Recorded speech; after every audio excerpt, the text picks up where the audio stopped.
skirmishes with Syria escalated into a full-scale aerial battle. We shot down 7 aircraft. It was such a victory in the Israeli Air Force. In the weeks following this battle, reports, possibly originating with Soviet intelligence, began to come in that Israel was massing its army on the Syrian border. An apparent escalation that spurred Nasser into action. On the 14th of May, 1967, he ordered Egyptian troops into Sinai. مصر دخلت هذه الحرب وليس في نيتها الهجوم. وإنه مجرد إن 130,000 عسكري تواجدوا في سيناء هيخلق شيء من الردع لإسرائيل من إنها تقوم بعمل مسلح أو تحاول إنها تغزو أو تهاجم سوريا.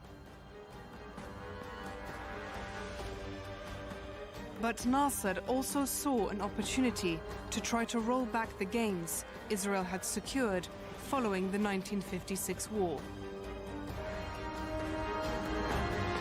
On the 16th of May, Egypt asked the UN to withdraw its peacekeeping troops from Sinai.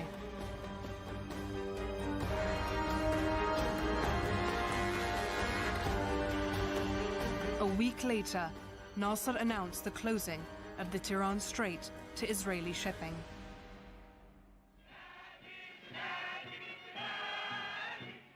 News of Nasser's actions brought people out onto the streets all across the Arab world. حصلت حمية عربية في هذه المرحلة. إسرائيل استغلتها تماما سياسيا وإعلاميا إنها معرضة إلى الفناء، وبالتالي ادت نفسها المبرر لشن الضربة الاستباقية أو الضربة الإجهاضية لحماية نفسها. Israel's new war cabinet under Levi Eshkol took the decision to open hostilities on the 5th of June, 1967. The Air Force was given the green light to launch Operation Focus, the aerial attack it had been rehearsing for years. The Israelis had rolled the dice, which would determine the future of their state.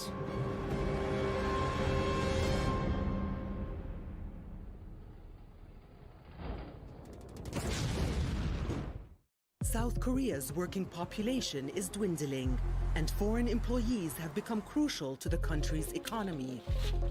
But many are vulnerable to exploitation and dangerous conditions. 101 East meets South Korea's migrant workers on Al Jazeera. African narratives from African perspectives.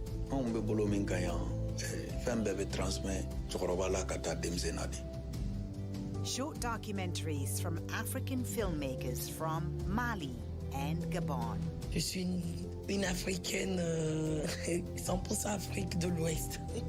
Medini heritage and making her future. Africa Direct on Al Jazeera. A young couple with pets but no children are increasingly common in China, with roughly 1 in every 8 urban residents owning a pet. It spurred the growth of an industry worth about $49 billion. It's become a trendy lifestyle, exemplified by places like this. This is an entire mall catering to people who socialize with their pets. Devoted owners take their furry friends to upmarket pet-only restaurants and even pet kindergartens, all at a time when China's birth rate is dropping. Some analysts say pets are set to outnumber toddlers 2 to 1 by the year 2030.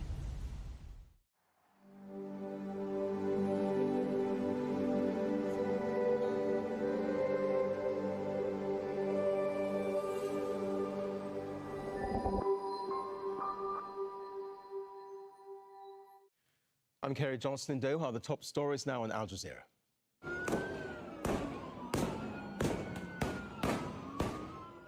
U.S. federal agents are carrying out sweeping immigration raids across Los Angeles.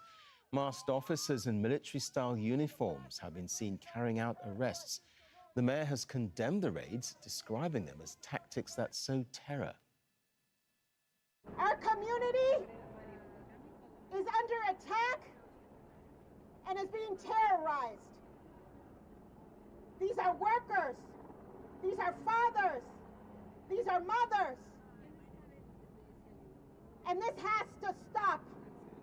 Immigration enforcement that is terrorizing our families throughout this country and picking up our people that we love must stop now. A man mistakenly deported from the U.S. to a maximum security prison in El Salvador is back in America. Kilmar Abrego Garcia is now facing charges of trafficking undocumented migrants into the U.S. Earlier, the Supreme Court ordered his return. More than 2 months ago, the Trump administration admitted his deportation was wrong, accusing him of being part of the MS-13 gang. Garcia and his family strongly deny all the allegations. Palestinians in Gaza have been marking one of Islam's most important holidays under the shadow of Israeli attacks. Some of the latest attacks have targeted Khan Yunis in the south. More than 50 Palestinians have been killed on the first day of Eid al-Adha. Russia's Wagner mercenary group has announced it's pulling its fighters out of Mali, saying it's accomplished its mission there.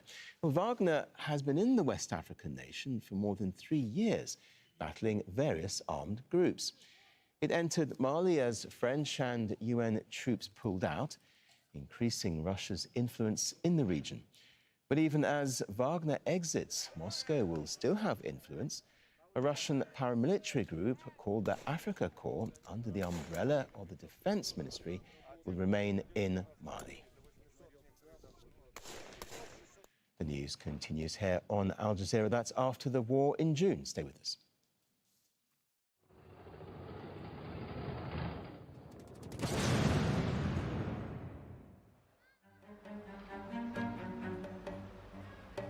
Cairo, the morning of Monday, the 5th of June, 1967. A day that will change the history of the Middle East.